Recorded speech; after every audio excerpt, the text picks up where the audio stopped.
Media बंधुओं, वैसे आप लोगों को ये विदित है कि कल भारतीय संविधान के मूल निर्माता एवं दलितों व अन्य उपेक्षित वर्गों के मसीहा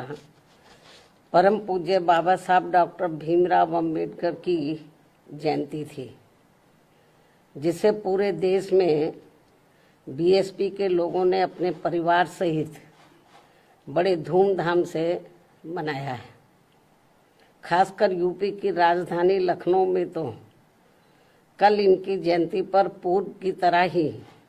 इस बार भी इनके लाखों लाखों अपार अनुयायियों ने यहाँ लखनऊ में मेरी रही सरकार द्वारा निर्मित किए गए डॉक्टर भीमराव अंबेडकर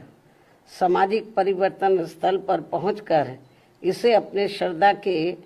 मेले के रूप में मनाया है तथा इस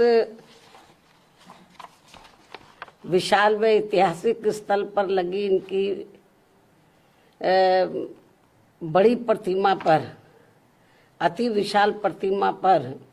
अपने श्रद्धा सुमन भी अर्पित किए हैं। इन सभी के बीएसपी बहुत बहुत आभारी है। इसके साथ ही इनकी सुविधा को विशेष ध्यान में रखकर कल मैंने इनकी जयंती पर पार्टी के वरिष्ठ पदाधिकारियों व कार्यकर्ताओं आदि के साथ अपने निवास स्थान पर ही इनकी प्रतिमा पर अपने श्रद्धा सुमन अर्पित किए हैं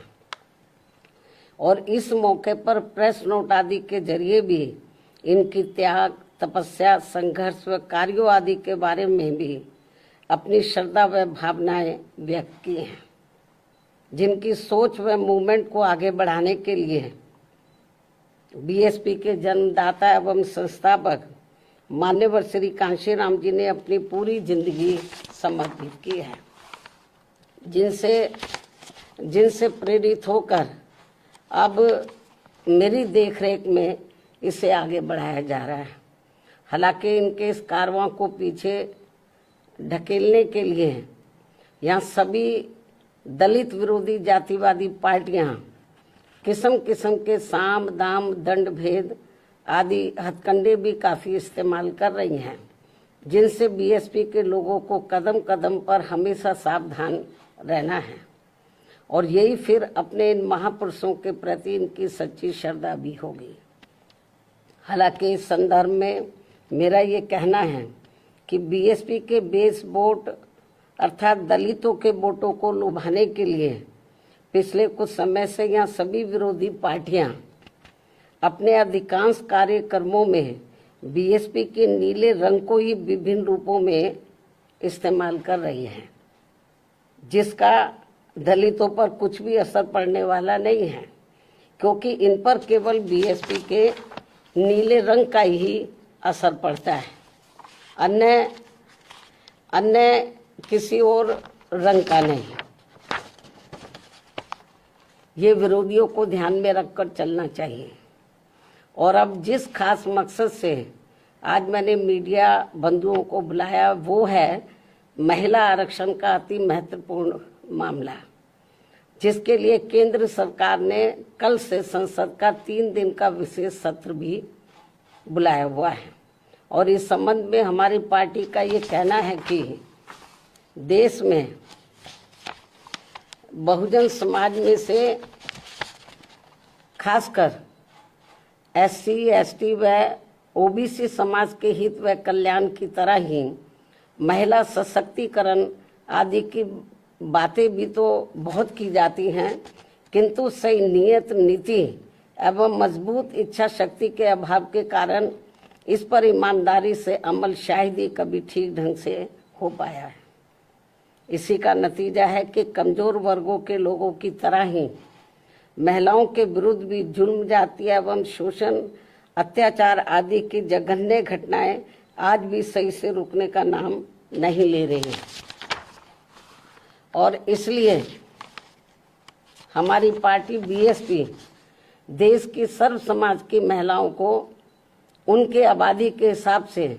50% आरक्षण देने की मांग लगातार करती आ रही है, लेकिन जिसे कोई भी पार्टी अपने अपने स्वार्थ व मजबूरियों के कारण मानने को कतई भी तैयार नहीं दिखती हैं। वैसे भी भला हो परम पूज्य बाबा साहब डॉक्टर भीमराव अम्बेडकर का,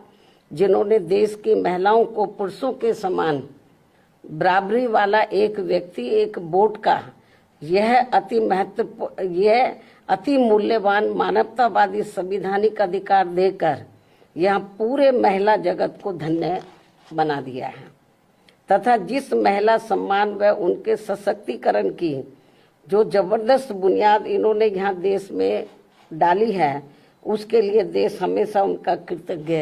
रहेगा। और अब ऐसे में देश की संसद, लोकसभा में व राज्यों की विधानसभाओं में महिलाओं को 33% आरक्षण देने की प्रक्रिया को काफी लंबे इंतजार के बाद ही सही व अन्य इसे आगे बढ़ाने की अब इसे आगे बढ़ाने की कार्रवाई का हमारी पार्टी स्वागत करती है। हालांकि बहुत डिले है, फिर भी हमारी पार्टी इसका, चाहे वो डिले भी हो गया, फिर भी इसका वेलकम करती है, स्वागत करती है। वास्तव में महिला आरक्षण की असली हकदार शोषित व उपेक्षित वर्गों में भी खासकर सामाजिक, राजनीतिक एवं आर्थिक रूप से लगातार पछाड़े जा रहे SC, ST व OBC समाज की महिलाओं को यदि इसमें अलग से आरक्षण की व्यवस्था की जाती है तो ये उचित होने के साथ साथ, जो नहीं की गई है तो ये उचित होने के साथ साथ BSP के अनवरत संघर्षों के बाद OBC समाज को मंडल आयोग की सिफारिशों के अनुसार 27% आरक्षण के लागू होने की तरह ऐतिहासिक भी जरूर होता, लेकिन ऐसा नहीं होने से इन वर्गों की महिलाओं को महिला आरक्षण का पूरा लाभ क्या मिल पाएगा, इसमें लोगों को काफी संदेह है तथा महिला आरक्षण के वास्तविक उद्देश्य को काफी हद तक नकारने जैसा है। वैसे भी महिला आरक्षण को राजनीतिक स्वार्थ की बजाय महिला सुरक्षा, सम्मान व उत्थान आदि से जोड़कर देखा जाना चाहिए, तभी इसका सही लाभ इनको मिल पाएगा। अन्यथा यहाँ ज्यादातर मामलों में सामंती व जातिवादी तत्वों के हावी होने के कारण देश की महिलाओं को जो उनका उचित लाभ अब तक नहीं मिल पाया है, वैसे ही आगे भी पूरे तौर पर नहीं मिल पाएगा। जबकि परम पूज्य बाबा साहब डॉक्टर भीमराव अम्बेडकर ने संविधान में महिलाओं को जिंदगी के हर पहलू में बराबरी व आत्मसम्मान का हक देने के साथ साथ हिंदू कोड बिल लाकर भी इन्हें जबरदस्त कानूनी अधिकार भी देना चाहा था, जिसे तब केंद्र की रही कांग्रेसी सरकार ने अपने संकीर्ण जातिवाद के प्रभाव में आकर वादा खिलाफी करते हुए नहीं माना और बाद में इसको आत्मा विहीन करके इसे टुकड़ों टुकड़ों में पास किया गया। इस प्रकार OBC समाज को आरक्षण देने के साथ साथ महिलाओं की सुरक्षा, सम्मान व उत्थान सुनिश्चित करने के मामले में ठोस कदम नहीं उठाने आदि के विरोध में बाबा साहब डॉक्टर भीमराव अम्बेडकर को देश के प्रथम कानून मंत्री पद से इस्तीफा भी देना पड़ा था। इतना ही नहीं बल्कि इससे पूर्व घोर उपेक्षा की शिकार भारतीय महिलाओं में शिक्षा की अमर ज्योति की अलख जगाने के मामले में महात्मा ज्योतिबा फूले व उनकी पत्नी सावित्रीबाई फूले के ऐतिहासिक योगदान व जबरदस्त कुर्बानियों को भला कौन भुला सकता है। उन्होंने अनेकों प्रकार की जातिवादी उत्पीड़न एवं प्रताड़ना झेलते हुए अपनी पत्नी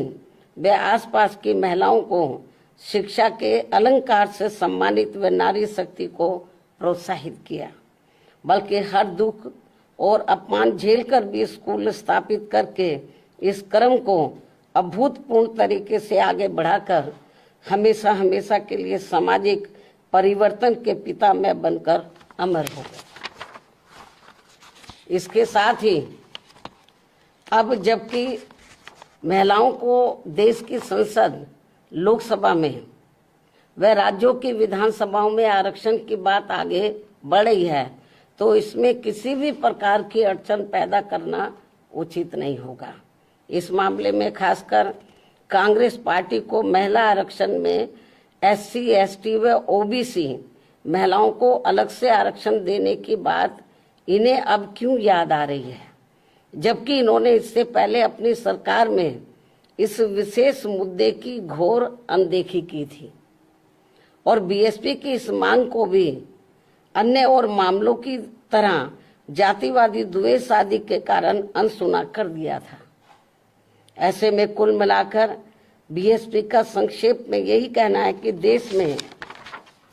महिलाओं की लगातार हो रही दयनीय स्थिति को देखते हुए बेहतर यही है कि महिला आरक्षण को संकीर्ण दलगत राजनीति से दूर रखते हुए इसको जल्द से जल्द लागू किया जाए, ताकि कुछ ना सही ये थोड़ा ही बेहतर होगा, थोड़ा कुछ तो मिले इनको। साथ ही महिलाओं की सुरक्षा, सम्मान व उत्थान आदि के मामले में सभी लोग अपना मन भी जरूर चंगा करें, ताकि देश को कटौती में गंगा मिल सके। इन्हीं जरूरी बातों व सुझावों के साथ ही हमारी पार्टी वर्तमान केंद्र की सरकार द्वारा संसद में, लोकसभा व राज्यों की विधानसभाओं में 33% दिए जाने वाले आरक्षण के फैसले का स्वागत करती है। हालांकि हमारी पार्टी तो शुरू से इसकी पक्षधर थी कि इनको 50% मिलना चाहिए, चलो थोड़ा घना इनको मिल रहा 33%, इसका भी हमारी पार्टी वेलकम करती है। धन्यवाद।